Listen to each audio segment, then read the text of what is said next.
Chapter 3. I dreamed of that big lady, Biddy announced at breakfast a few days after Jose's burial. She was scary. I gave her a small kick under the table along with a murderous look. What? I didn't tell, she said. Tell what?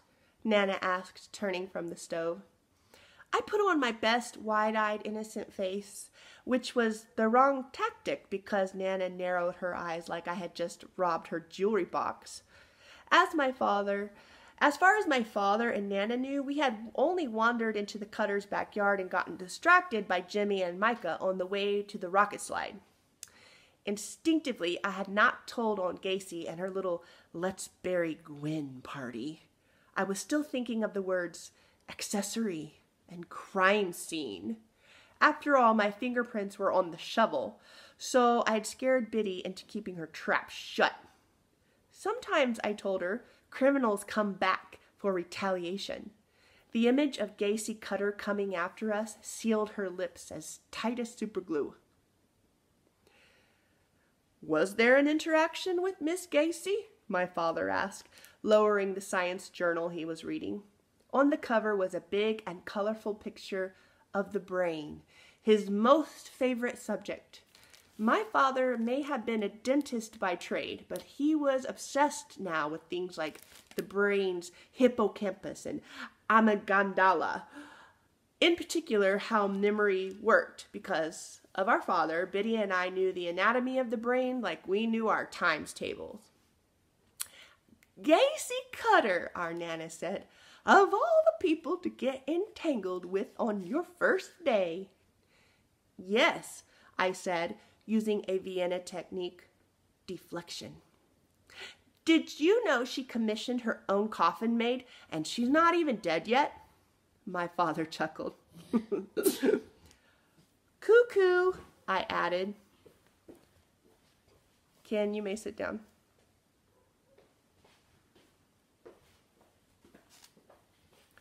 Yes, I said, using a Vienna technique, deflection. Did you know she commissioned her own coffin made and she's not even dead yet? My father chuckled. Cuckoo, I added. Sometimes, Guinevere, my father said, back to reading, we do not recognize a person's worth the way we should, just because they're a bit different. Daddy, this is nothing like that. I swear I saw Nana bite her tongue. We could at least agree on one thing, our obvious dislike for Gacy Cutter.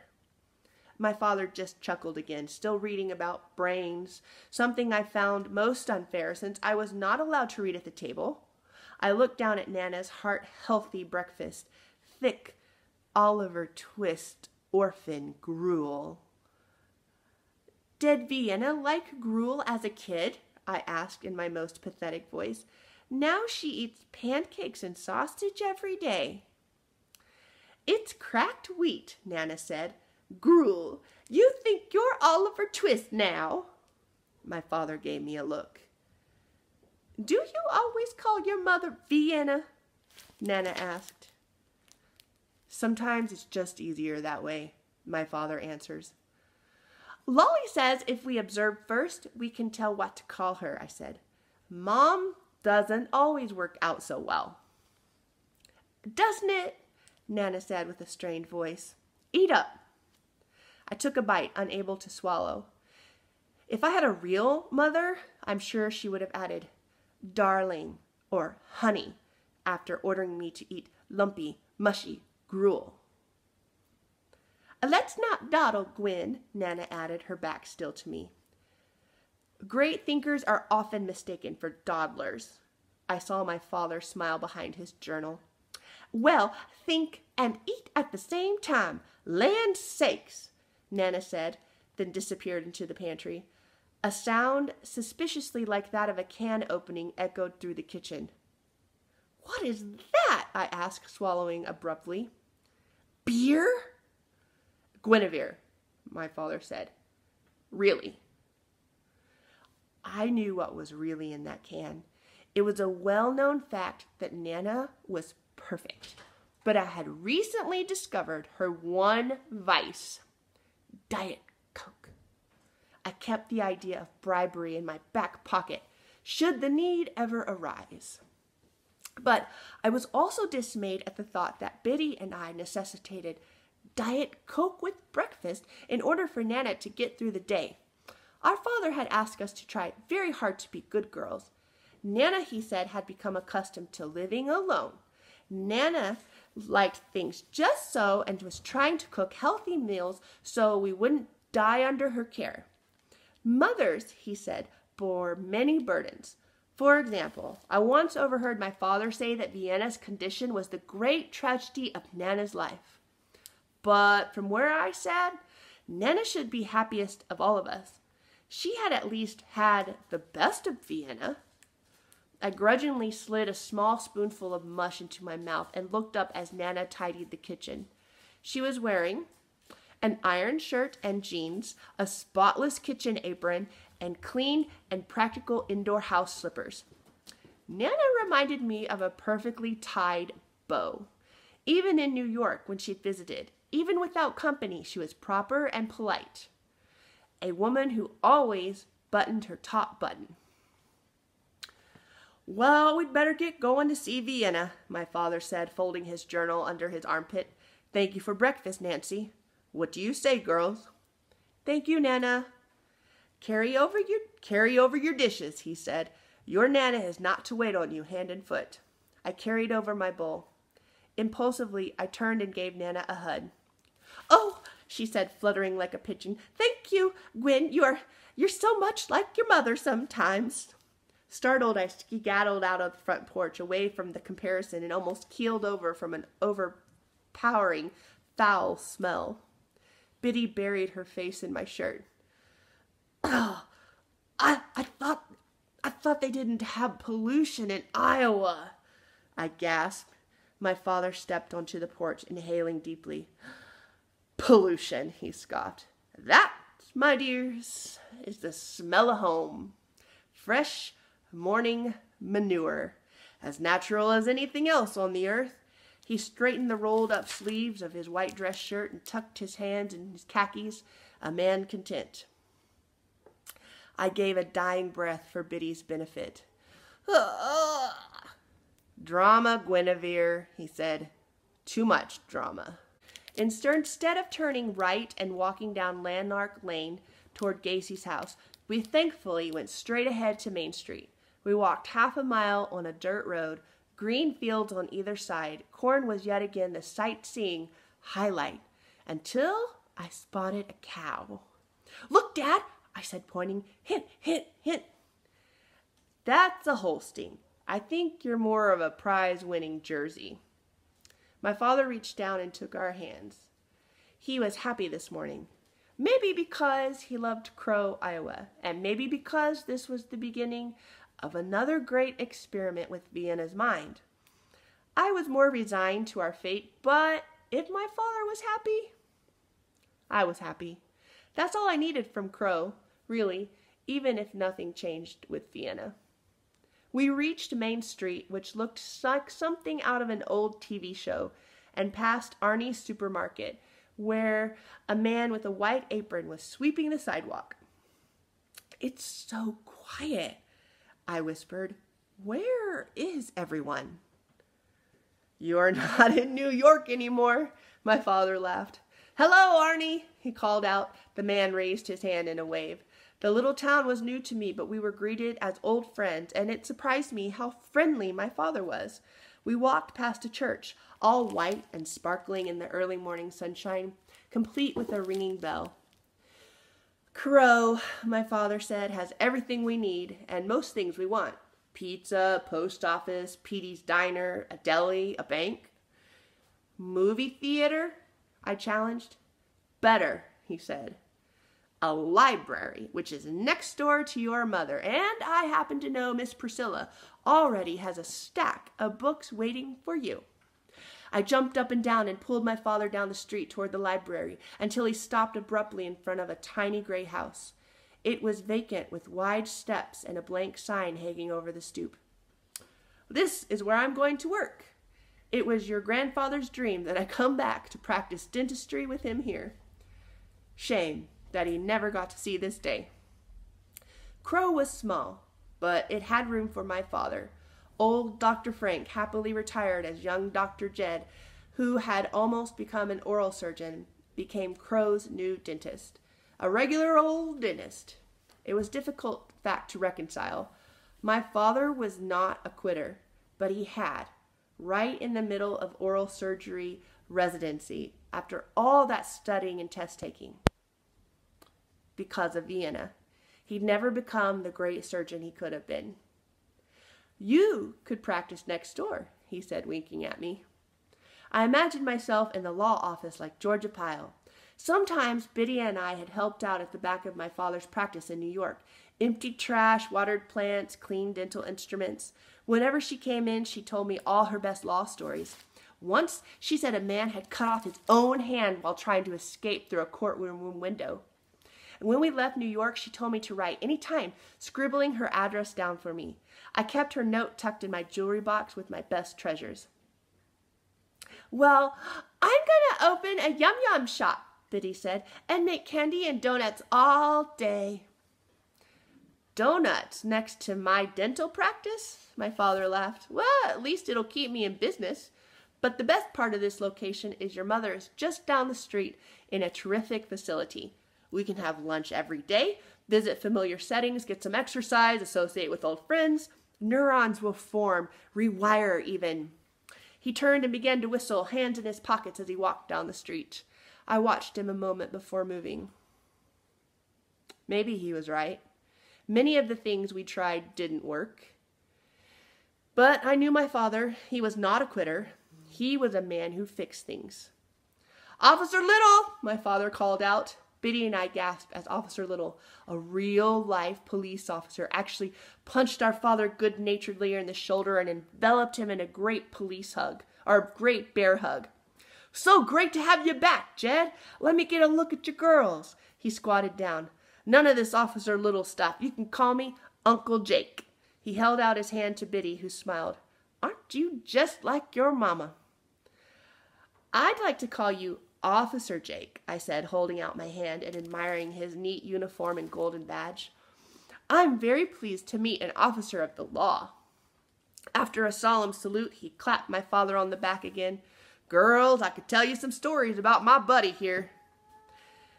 And I would like to hear them, I said, leaning forward eagerly. Officer Jake laughed.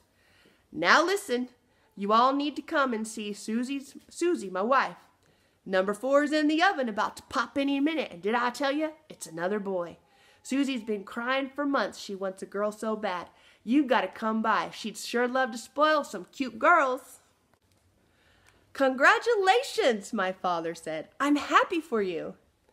How's Vienna? Officer Jake asked. I hear she's settling in. An almost imperceptible look of discomfort passed across his face. This was how it always went. Everyone was curious about Vienna, but few were comfortable talking about her. She's doing well. That's where we're headed. Why don't you come along? Can't right now. Duty calls, but I'll be by. Tell her hello. We waved enthusiastically. My Iowa days were looking up. A police officer was someone every future lawyer needed to have on her side. We walked past the library to Vienna's new home. The care center was a modern-looking building with pretty green gardens and a rock-lined walkway. It was lovely until that woman ruined it. Biddy saw her first and let out a tiny scream. Following the direction she pointed, I saw a familiar bunch of flowers being carried by a ginormous body with large man feet. Trailing behind her were those 2 boys, Micah on foot and Jimmy riding his skateboard. I pulled my father back inside before he could notice, hoping with all my might that those flowers weren't coming into Vienna's room. Vienna now lived in cheerful room 12, painted a banana yellow. A nurse was making the bed, pulling up a handmade patterned quilt my mother was rumored to have rocked me in when I was a baby. I knew this because my father frequently repeated this piece of information to Vienna, who had yet to remember rocking any babies. The nurse turned. "Whoa," I said. She was the prettiest and youngest nurse we'd ever had, with long dark hair, shiny pink lips, matching her hot pink scrubs. "Hi there," she said. "I bet I know who you are." When my father appeared behind us, she brightened further. I felt his hands on my shoulders. "Annabelle, these are my daughters, Gwen and Biddy." He motioned toward her. "Girls, this is Annabelle, is one of your mother's nurses. She's also new in town." No offense," I said, "but where are your credentials?" Annabelle laughed like I was joking, showing very straight and very white teeth. My father liked healthy white teeth, a sure sign of good character. "Annabelle's worked with patients who have suffered a brain injury like your mother," my father said before turning to Annabelle. "For better or worse, the girls are practically experts on the subject of brain trauma." "Is that right?" Annabelle said. I gave her a solid wink. "She was born with a slightly abnormal heart rhythm," I said with authority, "but no one knew it until it just stopped in the produce aisle." I sighed dramatically. "Her brain went without oxygen for a perilously long time. Biddy and I are practically orphans." "Guinevere." "Yes, Daddy." "Oh my," Annabelle said, producing the clucking sounds I was going for. This was the long QT syndrome, correct? "Correct," my father said. "Usually there are early episodes that indicate a potential problem." I waved her textbook explanation away. "A few fainting spells," I said airily, "but no one knew what was warning signs. Of course, Nana blames herself for that fateful day." Annabelle put her hand on her chest and leaned toward me. I met her gaze with woefully tragic eyes. "Actually, in most cases," I whispered, "there are no signs, only death." "There will be plenty more time to talk," my father interjected, breaking my spell. Annabelle quickly resumed a professional demeanor. "She's been asking for you all morning," Annabelle said, turning to my father. "She's always very excited to see Daddy," I said, rolling my eyes. "He's like her Justin Bieber." We'd seen the Biebs walk through Central Park once. Girls were screaming, tears coming down their faces while they jumped up and down, and Vienna was kind of like that with Judd St. Clair. "She wanted to call you this morning," Annabelle said. On cue, I put my backpack on the floor and pulled out the bright red cardstock with my father's cell phone number printed in big bold numbers. Vienna knew how to dial a phone number, but she couldn't remember the digits unless they were taped on the phone. Calling my father multiple times a day was one of her favorite activities. She fixated on the same 4 things. 1. "I'm hungry. What's for breakfast?" 2. "I'm tired." 3. "I've got to go to the bathroom." 4. "Where's Jed?" "Where's Jed?" was the most important item on the list, probably because he could take care of the rest of the list. "Your mommy is down the hall in physical therapy." "Vienna," I interjected. "We call her Vienna." "Oh, I'll get Vienna before breakfast gets too cold." Annabelle tapped a tray of French toast sticks and slipped out of the room. My mouth watered as I realized I was suffering from severe processed food withdrawal. My father had done his best, but before Nana's extreme health initiative, we'd eaten our share of goldfish crackers and frozen dinners. At that moment, the bouquet of flowers burst into the room.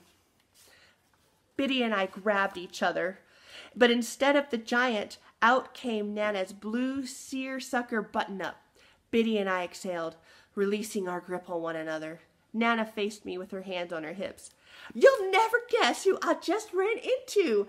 Gacy Cutter." "How unfortunate." "She brought those beautiful flowers for your mother." Nana raised her eyebrows. "And she apologized for scaring you." Of course, I had no idea what she was talking about. Apologizing isn't something Gacy Cutter does very often. I chewed on my lip. Gacy was admitting guilt. This could definitely work in my favor.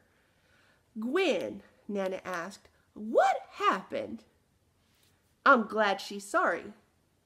"Sorry for what?" My father turned the pages of the Brain Today magazine.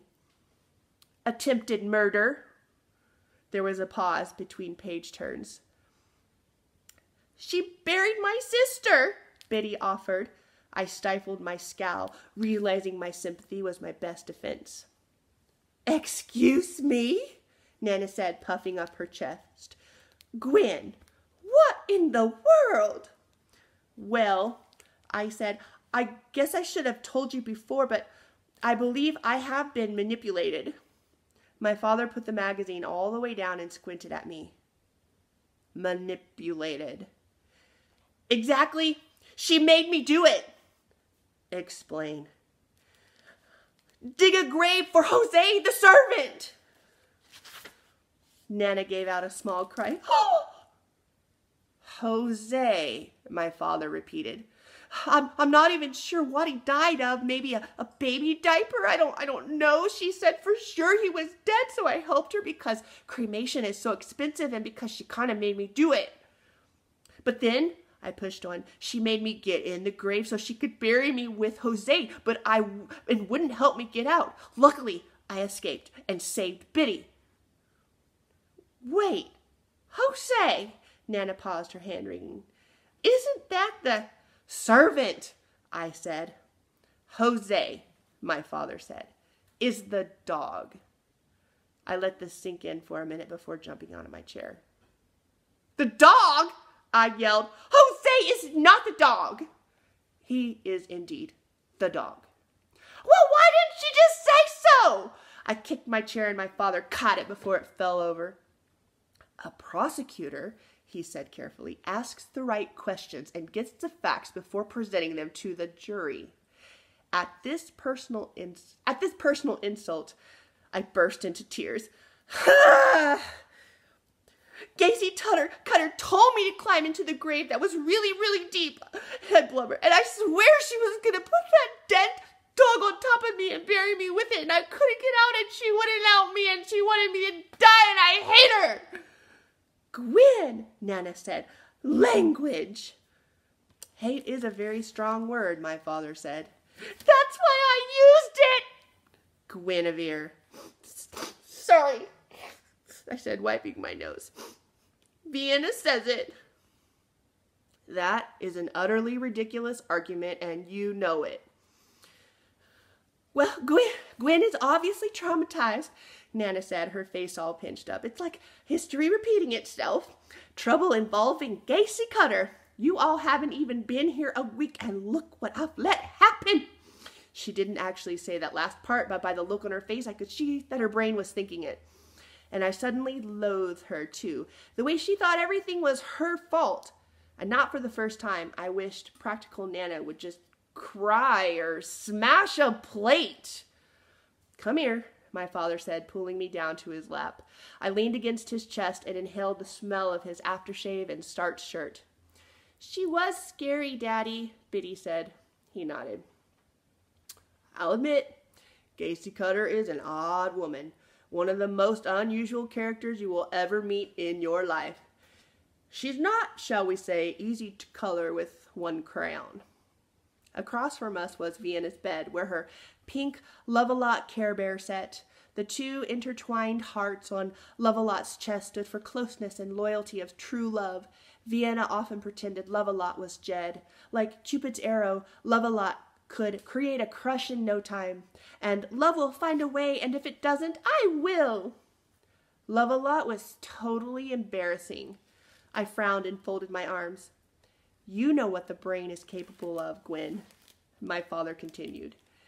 It sees what it wants to see. Perhaps your imagination got the better of you. I shook my head. Believe me, he said, following my gaze to Vienna's bed. There will come a day when you will be glad to know her. I tucked my head under his chin, wondering if we were really still talking about Gacy. Jed! A voice screamed from down the hall. I keep waiting for my arrival to be old news, my father chuckled. I resentfully slipped off his lap as he stood, stretched out his long limbs, and stepped out into the hall to wait for Vienna, formerly known asked my mother.